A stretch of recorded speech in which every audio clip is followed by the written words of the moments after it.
sheekaan rabaa inaan idiin sheego degmo yar oo ku taala buuraha Kaaro agteeda waxaa ku noolaan jirtay gabar doorsho dubidda ku fiicneed oo la dhihi jiray Xaliimo waxay caan ku ahayd doorsho macaan oo jilicsan oo aanan qaali ahayn degmada dadka degan aad iyo aad u jeclaayeen gabadhaas doorshaheeda markaasay waxay ugu magac dareen naanees u bixiyeen Xaliimo magaceeda waxay ugu dareen Xaliimo doorsho caanay marka degmada ka ahayd gabadhaas Xaliimo doorsho dadka waxay isweydiin jireen waxa ay ku darto doorshaheeda ama sirteeda waxay tahay qof yaqaanay ma jirin ilaa maalin uu wiil la yiraahdo Cali Dhako uu u soo dhuuntay jikada doorshaha ay ku sameyso markuu weydiiyay sababta ay indhaha iskaga xirtay ayay waxay u sheegtay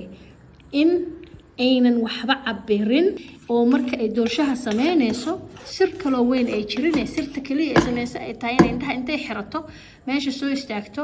ay dhageysato ingredientiga ay doorshaha ka sameeyeen Cali Dhako waa yaabiyay wuxuu yiri maxaa ka wadaa waxay tiri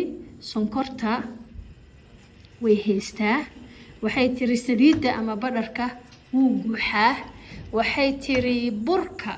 burku waxay tiri waa midka ugu xishoodka badan waana midka ugu qiimaha weyn inkastoo ay kulligood isku baahan yihiin laakiin burku waxay tiri waa midka ugu qiimaha weyn oo isagu waa xishood miirano wax kale ma uu sameeyee wuxuu sugaa markii qorraxda ay soo kululaato oo daaqada dhinac kamid ay ka soo dhaxdusto oo burka caaga ku jiro ay ku dhacdo markaas ayuu hadlaayo wuxuu yiraahdaa cabirku waa intaas maanta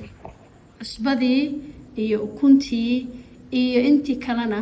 markaas ay soo dhaqaaqaano qayb walba waxay iska soo gooysaa iska soo diyaarisaa intii la rabay keega la sameynayo in lagu daro